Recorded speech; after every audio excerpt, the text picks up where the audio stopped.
Hi, everybody. This is Lee, and I'm talking about something that's happening in North Carolina. This is an article that I found at Democracy Now! That North Carolina hog farms spray manure around Black communities, residents fight back. And yes, that title is literally what's happening. It is definitely literal that in eastern North Carolina, the residents who are primarily African American, southeastern, they are battling one of the state's largest industries, which are hog farms or the pork industry, and it's second only to Iowa, which means it's pretty sizable. Last week, North Carolina lawmakers passed House Bill 467. And so that limits the damages that residents can collect against hog farms. And so this billion-dollar industry is mostly in the eastern part of the state, and they collect billions of gallons of untreated pig feces and urine. And then also, if you read this article, you learn that there are also dead hogs that go into those cesspools, and then aborted pig fetuses are in that cesspool of waste. And then they dispose of that waste by spraying it in the air. And apparently, the philosophy is out of sight, out of mind, that if you spray it in the air and you can't see it, it must not be there. No, it falls on the residents below. And so it's mostly minority communities, primarily African American communities, that are being sprayed with pig manure falling from the sky like rain. And so the residents are complaining of adverse health effects. If you can imagine what being sprayed, I guess, daily by pig feces would do to you. And then the odor. And so it's a public health issue.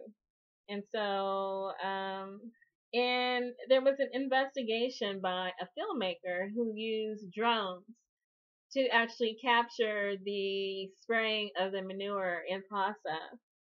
And, there are people who have commented on nearby universities in terms of epidemiology and public health and question the legality of this act, this waste disposal practice, and that it's being tested in the courts. And so the proponents of the bill limiting the damages or the ability to sue for damages, they believe that the law is necessary to protect the small farmers from frivolous lawsuits filed by out-of-state interests, as they call it, seeking to bleed the industry dry. And so basically, these large factory farms that are spraying the manure on people, they're claiming to be the victims in this scenario. And so you see in this article that that's basically shot out of the water, that these lawsuits are being filed against large billion-dollar corporations that are producing the pork and the waste, and that there are existing statutory protections against malicious or frivolous lawsuits filed in nuisance against agricultural operations. And then third, that the lawsuits are being brought by North Carolina lawyers based in Salisbury, North Carolina. So it's not out of state.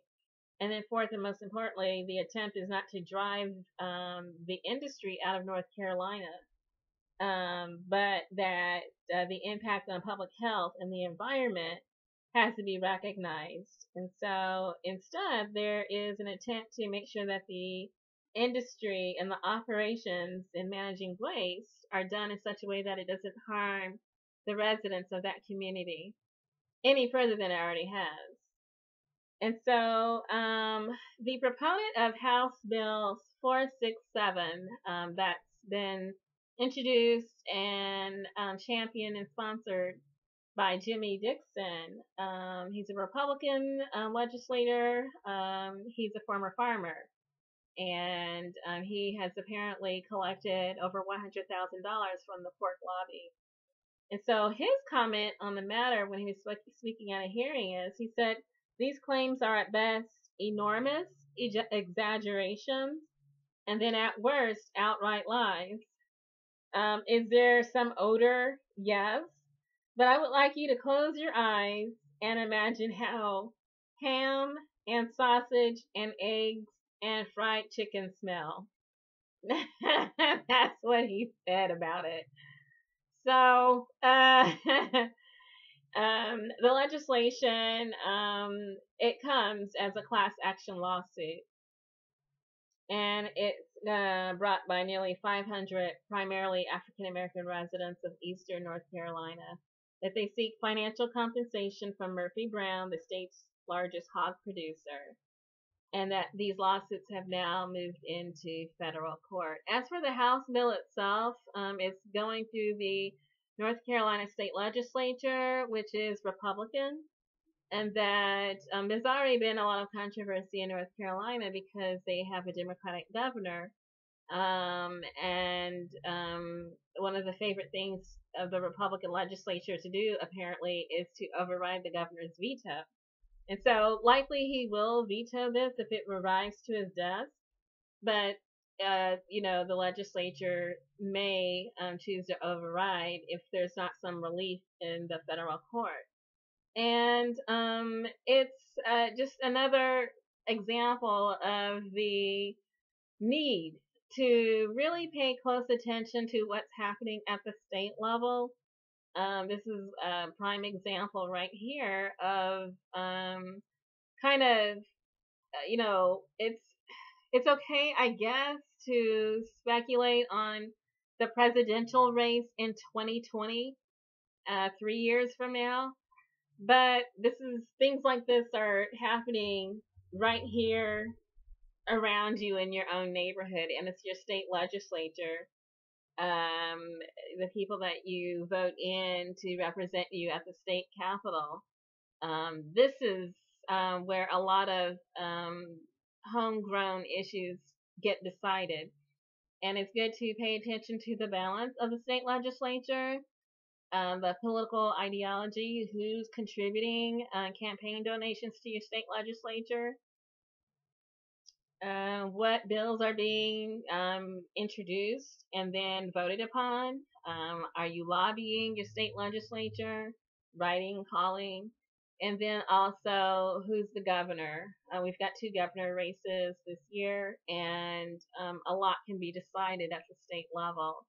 So very important to pay attention, not only in terms of voting, but actually running yourself if you have concerns about your community, public health issues, environmental issues, economic issues, etc.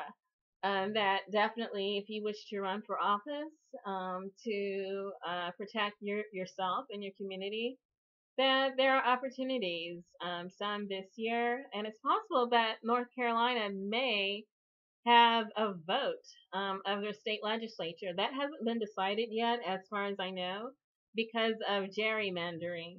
That it's still being decided whether or not that they'll have a new vote for the North Carolina state legislature. But this is only one reason why that may be necessary. So definitely, if you're in North Carolina, pay attention. Most of you are, I know. But every vote likely counts. And so I am going to check on BALLOTPEDIA and see what the status is, if it's been decided. And hopefully that there will be an opportunity to make responsible choices of who is representing North Carolina at the state level. And so I say good luck to North Carolina. I'm missing other issues.